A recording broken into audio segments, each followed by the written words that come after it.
এই যে দেখুন আমার জামাই আমার নিকে পান আনছে। এই যে দেখুন পানটা খাইয়ে দেখি কেমন লাগে।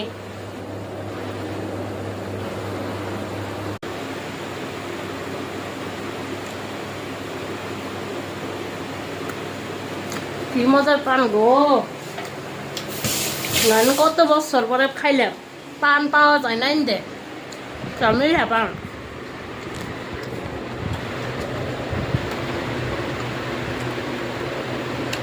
আমি রান বানাইছি, আমার বাবা গেছে ওর পাপার নগে ফাংশনে 1.5 ঘন্টা ধরে রান্না বান্না করতেছি, কিন্তু ভালো লাগতেছে না।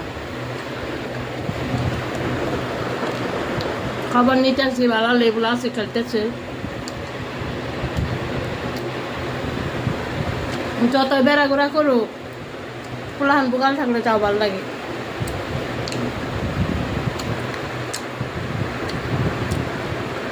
যখন বাবা ছোট আসাল তখন ওই রান্ধন করে কিচেনে ওই দরজা বন্ধ করে রাঁধছি।